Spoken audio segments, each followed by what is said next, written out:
नमस्कार दोस्तों, केम IQ YouTube channel में एक बार आपका फिर से हार्दिक स्वागत है। आज हम आपको जो अनिवार्य हिंदी यानी क्लास 10th के अंदर हम हिंदी के जो चैप्टर नंबर 1 है जिसका नाम है सूरदास जी, जो कि एग्ज़ाम की दृष्टि से सबसे ज़्यादा इम्पोर्टेंट है और कुछ ज़्यादा डिफिकल्ट नहीं है। बस आपको शब्द पे थोड़ा गौर करना है और शब्द का मैं आपको हिंदी में अर्थ बता दूंगा और कैसे आपको पढ़ना है उसका तरीका भी बता दूंगा। और जो सूरदास जी ने जो ये चैप्टर लिखा है ना, उसके अंदर जो सबसे पहला जो पद्य है ना वो मैंने यहाँ पे लिख रखा है। बाकी जो अगले वाले हैं मैं आपको बताता रहूँगा। लेकिन इस आपको जो ये वाला वीडियो बना रहा हूँ इसके लिए आपका जो टारगेट है वो है 100 लाइक्स का। अगर आप 100 लाइक्स जितनी जल्दी देंगे ना उतनी ही जल्दी आपको अगली क्लास मिलेगी। तो दोस्तों वीडियो कर दीजिए लाइक एंड चैनल को कर दीजिए सब्सक्राइब। अब देखते हैं, चलो वीडियो में चलते हैं। अब देखो पद्य में एक दे रखा है, इससे पहले आपको थोड़ी स्टोरी सुन लेनी चाहिए ताकि आपको थोड़ा इसका जो ये चल रहा है ना इसके बारे में थोड़ा पता चले। तो जैसे कि जो है ना श्री कृष्ण जी रहते हैं वो हमारे जो कहाँ पे रहते थे, वृंदावन में। वृंदावन से कहाँ पे चले जाते हैं, मथुरा पे। तो जब श्री कृष्ण जी वृंदावन से मथुरा में चले जाते हैं तब जो गोपियाँ होती है वो मतलब कि थोड़े अपने जो श्री कृष्ण जी से प्रेम करती थी तो वो उनसे बिछड़ जाती है। तब जो है ना श्री कृष्ण जी वहाँ से अपने जो दूत है, क्या नाम रहता है उसका, ये उद्धव है ना, यानी उसका नाम रहता है उद्धव। ये इस प्रकार से होता है, देखो उद्धव इस प्रकार का नाम रहता है उनका। तो ये इनका दूत रहता है। तो वो जो श्री कृष्ण जी रहते हैं वो इस उद्धव दूत के द्वारा उनको गोपियों को योग संदेश भेजते हैं। तो योग संदेश भेजकर जब वो उद्धव है वो गोपियों तक पहुंचता है तब उनके बीच में संवाद का क्या है यहाँ पे चित्रण किया गया है। तो सबसे पहले जब वो गोपियों तक पहुंचता है तो गोपियां हैं वो उद्धव को कहती है, यानी उसको प्रेमहीनता पर व्यंग्य करती हुई कहती है कि उद्धव तुम हो अति बड़भागी। इस बड़भागी शब्द का अर्थ क्या होगा, भाग्यशाली। इस बड़भागी शब्द का अर्थ होगा भाग्यशाली। यानी कि जो वो गोपियां है वो कहती है कि हे उद्धव तुम तो सचमुच बड़े भाग्यशाली हो। यहाँ पे जो अपर शब्द दे रखा है ना इसका अर्थ क्या होता है, अछूता या फिर अलिप्त। इसका अर्थ होता है फिर रहत स्नेह। स्नेह शब्द का अर्थ क्या, स्नेह से है। फिर तगा, तगा का अर्थ क्या होता है, धागा। धागा देखो इस प्रकार से यहाँ पे लिख देता हूँ मैं, धागा। इसका अर्थ होता है धागा। फिर इसके बाद में नाहिन, नाहिन का अर्थ होता है नहीं। फिर मन तो आप सब लोग जानते ही है। और उसके बाद में अनुरागी शब्द। अनुरागी शब्द का अर्थ होता है प्रेम में डूबा हुआ होना। तो प्रेम में डूबना लिख सकते हैं हम इसको, ठीक है। अब इस एक बार शुरू से देख लेते हैं। अगर आप जो हमारे वीडियो को अगर आप थोड़ा भी मिस नहीं करोगे और पूरा एकदम स्टेप बाय स्टेप चलोगे ना तो आपको एक ये 2-3 मिनट के वीडियो में आपको ये पूरा का पूरा पद्य एकदम एक्यूरेट याद हो जाएगा। अब देख लो, शुरू से देखो। हे उद्धव तुम तो बड़े भाग्यशाली हो क्योंकि तुम है, अपरस का अर्थ क्या लिखा था मैंने, अछूता,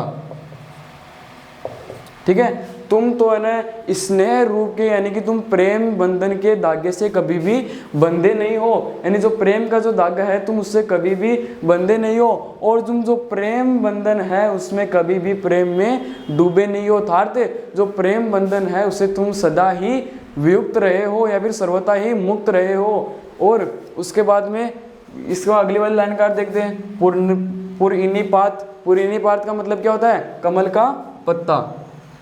तो ये हो गया कमल का पत्ता, ठीक है। इसका अर्थ ये हो गया। फिर जल, भीतर, भीतर का अर्थ होता है क्या, अंदर। और फिर जल का मतलब पानी हो गया। रस, देह, देह का मतलब होता है दाग या फिर कोई दब्बा।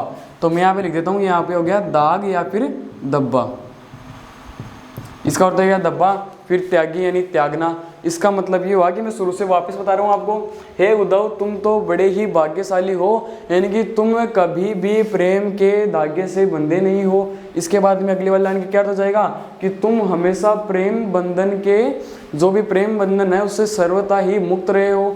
अब इसके अगले लाइन का अर्थ क्या हो जाएगा कि तुम प्रेम बंधन से सर्वथा इस प्रकार से मुक्त हो जिस प्रकार से जो कमल का पत्ता है वो जल के भीतर रहकर भी क्या है, यानी जल के ऊपर रहता है ना, वो जल के भीतर रहकर भी उसमें यानी कि पानी का एक भी दाग नहीं है। यानी कि इसको हम ऐसे कह सकते हैं कि अर्थात इस पर पानी की एक भी बूंद ठहरती नहीं है। कमल का पत्ता है उसके ऊपर एक भी पानी की बूंद नहीं ठहरती है। किस प्रकार से, जिस प्रकार से आपके ऊपर कोई भी प्रेम यानी श्री कृष्ण के पास उद्धव हमेशा साथ रहता है लेकिन फिर भी उससे कभी भी उनको प्रेम नहीं होता है।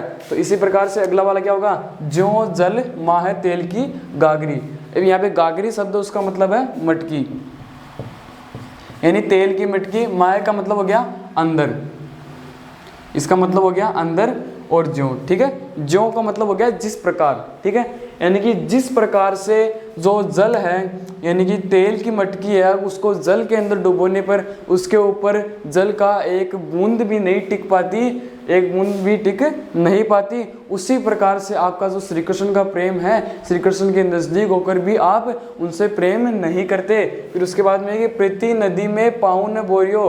अब प्रीति है, प्रीति शब्द का अर्थ क्या हुआ, प्रेम। प्रेम की नदी में पाँव न बोरियो, पाँव का मतलब हो गया पैर, और बोरियो का मतलब हो गया डूबना। ये शब्दों पे थोड़ा गौर करना, उससे आपको जल्दी याद हो जाएगा। फिर दृष्टि का मतलब हो गया, दृष्टि तो नॉर्मल शब्द है। परागी का मतलब क्या हो गया, मोहित होना, इसका मतलब हो गया मोहित होना। तो पूरे का अर्थ किस प्रकार से निकालेंगे, यानी कि ये हो गया कि आपने आज तक कभी भी, गोपियां है ना, वो उद्धव को कहती है कि आपने आज तक कभी भी प्रेम की नदी में पैर नहीं डुबोया है, और आपकी जो दृष्टि है, आपकी यानी कि जो दृष्टि है, आपकी जो दृष्टि है वो कभी भी किसी रूप को देखकर क्या नहीं होती है, मोहित नहीं होती है, ठीक है। तो ये हमारा इसका आंसर हो गया, मतलब इसका मैंने उत्तर बता दिया। अब आपको एक बार शुरू से दोबारा बता देता हूँ, फिर उसके बाद में ये वाली लाइन का भी अर्थ बता दूंगा। लेकिन पहले आपको इसका अर्थ देख लो। सूरदास तो वैसे ही है, यानी कवि का नाम सूरदास है। अबला का आप जानते ही हैं, यानी जो अबला नारी नहीं होती है, उसी प्रकार से।